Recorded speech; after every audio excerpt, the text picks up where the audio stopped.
Hey everyone, welcome back to Corporate Decoder, the place where we break down the confusing language of business so you know what is really going on behind the scenes. Well, today we've got a real doozy for you as P3 Health Partners Incorporated.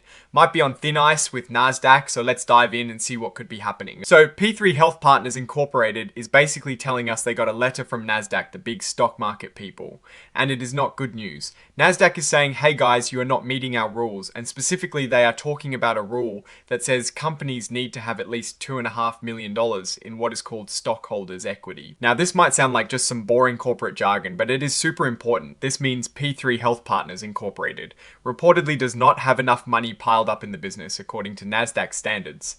They also tried to meet the rule by looking at their total stock value or their profits, but nope, that did not cut it either. The good news is Nasdaq is not pulling the plug immediately. P3 Health Partners Incorporated has about 6 weeks to come up with a plan to fix this problem. If Nasdaq likes the plan, they might give them up to 6 months to actually get their finances in order and meet the rules again. Now, the company is saying they are actively working on fixing this whole situation. They believe in their business and they are going to do what it takes to get back on track. This is the kind of thing companies always say in these situations, so we will have to wait and see if their actions match their words. Looking at some of the filings, you can see these markers here, like this PI-20,251,121. This is likely a reference to a specific filing date. And the company ticker symbol PI, which is for their class of common stock.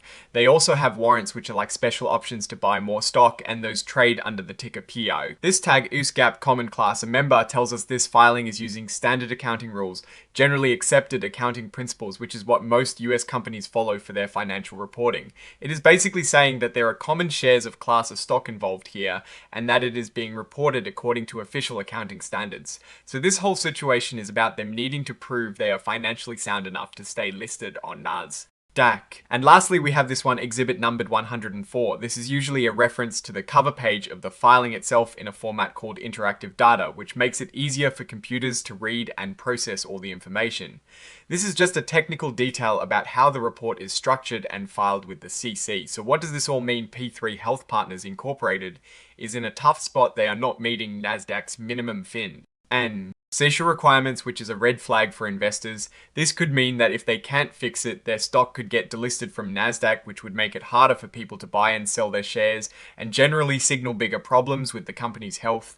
The company is saying they have a plan, but they need to prove it works and fast. This is a situation where we definitely need to keep an eye on their next moves, the market and investor. So we'll be watching very closely to see if P3 Health Partners Incorporated can turn things around. Alright, that is our breakdown of this P3 Health Partners Incorporated filing. What is your take on this situation and what it signals for the company's future? Drop your thoughts in the comments. If this analysis was valuable, hitting that like button really helps, and subscribe for more deep dives. Don't forget to check out the Discord in the description. Thanks for watching. See you next time.